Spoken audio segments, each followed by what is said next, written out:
اس کے بعد آپ شوگر کا دیکھ لیں، شوگر میں جب یہ سلسلہ آیا تو چونکہ یہ سارے کمیشن بنانے میں تو 1 منٹ میں بنا دیتے ہیں، کمیشن میں پھر چند لوگ ایسے ہوتے ہیں جو سچی باتیں بھی کہہ دیتے ہیں، تو جب کمیشن کی یہ رپورٹ آئی کہ اس طریقے سے یہاں پہ ذخیرہ اندوزی ہوئی، اس طریقے سے یہاں پہ جو کچھ ملک و قوم کے ساتھ ہوا، تو اب وہ سلسلہ بولا جی کیس کر لیں، تو چلے مجھے یہ بتا دیں کہ سر میں چھوٹی سی بات بتانا چاہوں گا، چھوٹے چھوٹے نکے جو کیسز ہیں نا ترین صاحب کے خلاف کر دیے گئے، کیونکہ ترین خان صاحب کی اس پارٹی کو بنانے میں اور اس پہ زبردست انویسٹمنٹ تھی، ان کو بھی NRO ہو گیا کہ ایک تو سر ہو گیا، پروزیکیوٹر نے کورٹ میں آ کے کہہ دیا جی ان کے خلاف کیس نہیں بنتا ہے، تو NRO نہیں ہے تو اور کیا ہے NRO؟ اس کے بعد 13 جون تاریخ پڑ گئی ہے، گزارش سنیں، اس کے بعد 1 مین آپ نے جو ہے کمیٹی بنا دی، علی ظفر صاحب کے پاس بنا دی، اس ملک میں کتنے لوگوں کے خلاف کیس ہوں، کسی اور کی کمیٹی کیا بنی ہے؟ چلیں یہ بہت بڑا سوال ہے بالکل۔ ڈاکٹر نثار چیمہ صاحب کچھ کہنا چاہیں گے؟ ایک تو پی ڈی ایم پہ بھی بتا دیں کہ وہ کہتے ہیں کہ یہ خود چھوڑ کے گئے ہیں، آپ لوگوں نے نہیں نکالا، اور آپ یقیناً یہی کہیں گے کہ ہاں جی بالکل صحیح کہہ رہے ہیں۔ چیمہ صاحب کہیں گے جی۔ دیکھیے گزارش یہ ہے کہ پی ڈی ایم ہم نے مل کے بنائی، اور بڑے جس طرح میں پہلے گزارش کر رہا تھا کہ بڑے عظیم مقاصد تھے کہ ایک ملک میں حقیقی جمہوریت کو بحال کیا جائے، قانون کی حکمرانی اور آئین کی بالادستی کو یقینی بنایا جائے، اور اس کے راستے میں یہ جو مسلط کردہ حکومت ہے، عذاب کی شکل میں جو مسلط کی گئی ہے، اس سے نجات حاصل کی جائے، یہ مقاصد تھے۔ اب لائے عمل کے حوالے سے، اسٹریٹجیز کے حوالے سے چھوٹے موٹے اختلاف ہوتے ہیں پارٹیوں کے درمیان، پارٹیوں کے اندر بھی، اور دیانتدارانہ اختلاف رائے کی گنجائش ہمیشہ ہوتی ہے۔ پھر یہ ہے کہ ایک ہمارے اور پیپلز پارٹی کے درمیان لاہ عمل کا اختلاف ہی تھا، اور کوئی ایسا بڑا اختلاف نہیں تھا۔ جو آداب تھے، جو ہماری منزل تھی، اس کے بارے میں نہ کوئی ابہام تھا نہ کوئی اختلاف تھا۔ ہاں ایک جو بات جس سے یہ کہ غلط فہمیوں نے جنم دیا، وہ زیادہ گڑبڑ ہوئی، وہ یہ تھا، آپ کو پتا ہے کہ جناب یوسف زاہ گیلانی صاحب کو سینٹر منتخب کروانے کے لیے ہم سب نے اکٹھے مل کے وہ جنگ لڑی، اور مل کے اللہ تعالیٰ کے فضل و کرم سے ہمیں فتح بھی ہوئی، ہماری پارٹی نے بھی بھرپور ساتھ دیا۔ پھر گیلانی صاحب کو سینٹ کے چیئرمین منتخب کروانے کے لیے ہم نے بھرپور ساتھ دیا، اور یہ بھی ہم سمجھتے ہیں کہ منتخب ہو گئے تھے، ان کے جو ووٹ جو ہے وہ جو منسوخ کیے گئے وہ بالکل غیر قانونی طور پہ کیے گئے۔ لیکن یہ ہے کہ اس کے بعد جو صورت بنی وہ یہ ہے کہ جو ایک ٹرن آیا، ڈاکٹر صاحب یہ دیکھیں، یہ تو ساری چیزیں ہیں مطلب سب کے سامنے ہیں، فیوچر کی بات کریں، فیوچر کی اصل جو بات ہے میں اس کی طرف آ رہا ہوں کہ جب یہ ہے کہ انہوں نے گیلانی صاحب نے لیڈر آف دی اپوزیشن بننے کے لیے ایک سرکاری پارٹی بلوچستان عوامی پارٹی جو تھی اس کی مدد لی اور اس کا تعاون حاصل کیا، وہ ہم سمجھتے تھے کہ وہ اگر وہ لیڈر آف دی اپوزیشن بننا بھی چاہتے تھے تو اس کا بڑا آسان طریقہ تھا، آپ لوگوں کو کہہ دیتے ہیں کہ بھئی ہمیں بات کر لیتے، مریم سے بات ہو جاتی، یا شہباز کی۔ اب یہ تو جو ہو گیا یہ تو بدل نہیں سکتا نا جی۔ ہمارا موقف یہ ڈاکٹر تھا صاحب اب تو ہو گیا نا وہ۔ ضمیر صاحب میں کئی بار یہ شعر سناتا ہوں اپنے دوستوں کو، پیپلز پارٹی کے ساتھیوں کو، کہ اوروں سے کہا تو نے، اوروں سے سنا تو نے، کچھ ہم سے کہا ہوتا، کچھ ہم سے سنا ہوتا۔ کیا بات ہے، زبردست جی، بالکل۔ میں ذرا غزالہ سیفی صاحب کی طرف جانا چاہوں گا۔ غزالہ صاحبہ، بہت سارے سوالات اٹھ رہے ہیں جہانگیر خان ترین صاحب کے حوالے سے، پچھلے ہفتے بھی چلتا رہا، آج بھی انہوں نے کہا اور واضح طور پر کہا کہ سیاست نہیں، انصاف کیا جائے، اور انہوں نے کہا کہ بہت وقت گزر گیا، اب انصاف مل جانا چاہیے۔ انہوں نے پرائم منسٹر کا نام لے کر کہا۔ دیکھیے میں ان کی جہانگیر ترین صاحب کی جو سوچ ہے اس کو سمجھ سکتی ہوں اس وقت، کیونکہ پریشر ہے، ٹینشن ہے، لوگ ان کے ساتھ الائن ہوئے ہوئے ہیں اور وہ سمجھ رہے ہیں۔ دیکھیے آپ کو پتہ ہے کہ قانونی چارجوئی اپنی جگہ ہے، اور بہت ساری چیزیں جو ہیں وہ فوری طور پہ فیصلے نہیں ہوتے، چاہے وہ آخر میں ان کے حق میں ہی فیصلے ہوں یا ان کے خلاف ہوں، جو بھی ہو، بہت پروسیس نہیں ہوتا۔ جب ایک وعدہ کیا گیا ہے کہ آپ کے ساتھ انصاف کیا جائے گا اور آپ کے ساتھ کوئی بے انصافی نہیں ہوگی، تو یقیناً غزالہ سیفی صاحبہ، سوال یہ پیدا ہوتا ہے کہ عدالت کے بہاف پہ پرائم منسٹر کیسے کہہ سکتے ہیں کہ آپ کے ساتھ انصاف کیا جائے گا؟ عدالت کی بہاف پہ نہیں کہا ہے، یہ بالکل غلط مسکنسیپشن ہے۔ معاملات تو عدالت میں چل رہے ہیں نا جی۔ دیکھیے عدالت ہی فیصلہ دے گی جو بھی دے گی، کیونکہ پرائم منسٹر نے کبھی بھی انٹروین نہیں کیا ہے عدالتی فیصلوں کے اندر۔ حالانکہ بہت سارے فیصلے ایسے بھی آئے جو کہ آپ دیکھ سکتے ہیں کہ کتنے فرق ہے سوچ کے حساب سے، مگر پرائم منسٹر جو ہیں وہ عدالت کے فیصلوں کے اندر بالکل انٹرفیئر نہیں کریں گے۔ ہاں ایک الگ انکوائری رپورٹ جو آئے گی اور جس کی شاید کوئی انڈیکیشنز بھی لوگ مگر وہ کلیئرلی ابھی آئی نہیں ہے. اس کے آنے کے بعد ہی پتہ چلے گا کہ وہ کتنا انفلوئنس کرتا ہے کورٹ کی ججمنٹ کو, کہ وہ پوری انکوائری رپورٹ کے اندر تمام ڈیٹیلز ہوں گی, تمام ڈیٹا ہوگا, تمام چیزیں اس کے اندر لکھی بھی ہوں گی ڈیٹ وائز اور ٹائم وائز. تو وہ جب پریزنٹ کی جائیں گی کورٹ میں تو وہ اپوزیشن کا جو یہ ایک خیال ہے کہ جناب ایک باقاعدہ ایک انجینئرڈ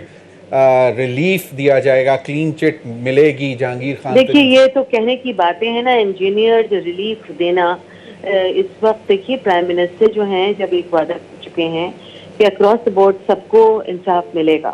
اکراس دا بورڈ سب کو انصاف ملے گا. تو اکراس دا بورڈ میں اپنے لوگ بھی ہیں, اپنے بھائی بھی ہیں, اپنے قریبی لوگ بھی ہیں. اب اس میں یہ ریلیف دینے کی بات نہیں کی ہے, یہ ضرور کہا ہے کہ آپ کے ساتھ زیادتی نہیں ہوگی, غیر نا انصافی نہیں ہوگی, آپ کے اوپر جان بوجھ کے جھوٹے کیسز نہیں بنائے جائیں گے, اور اس کو دیکھا جائے گا کہ آپ کے ساتھ نا انصافی نہ ہو. اس میں اور یہ کہہ دینے میں کہ جی ان کو این آر او مل جائے گا اور وہ آسانی سے فارغ ہو جائیں گے کیسز سے, یہ بالکل غلط بات ہے. ان کو این آر او تو نہیں ملے گا, نہ ہی ان کو کوئی ایسی کلین چٹ ملے گی, مگر جو ان کے اوپر اگر کوئی ناجائز چیز ہے تو اس کو ضرور ان کا استحصال ہونے سے بچایا جائے گا, اور ان کی جو کورٹ کی جو ورڈکٹ جو بھی آئے گا اس کو رسپیکٹ کرنا چاہیے. اور اس کو جو ہے وہ ڈاکٹر ظفر جو ہے جو ان کی رپورٹ ہے وہ یقیناً ڈیٹریمنٹل ہوگی ان کے اس جو ان کے اوپر جو کیسز ہیں یا جو ان کے اوپر ایلیگیشنز ہیں اس کو آسان کرنے میں یا کلیئر کرنے میں. مگر وہ پھر آپ دیکھیے ناقدین بھی تو ایف آئی اے پہ انفلوئنس ہو سکے گی وہ رپورٹ, نہیں انفلوئنس نہیں ہو سکتی, مگر اگر وہ رپورٹ ان بائس ہے اور کلیئر ہے کیونکہ آپ لوگ بھی سب دیکھیں گے, بیکاز تو پھر جہانگیر خان ترین صاحب اس کا فائدہ اٹھا سکتے ہیں کورٹ میں, ایسا ہی ہے. کورٹ میں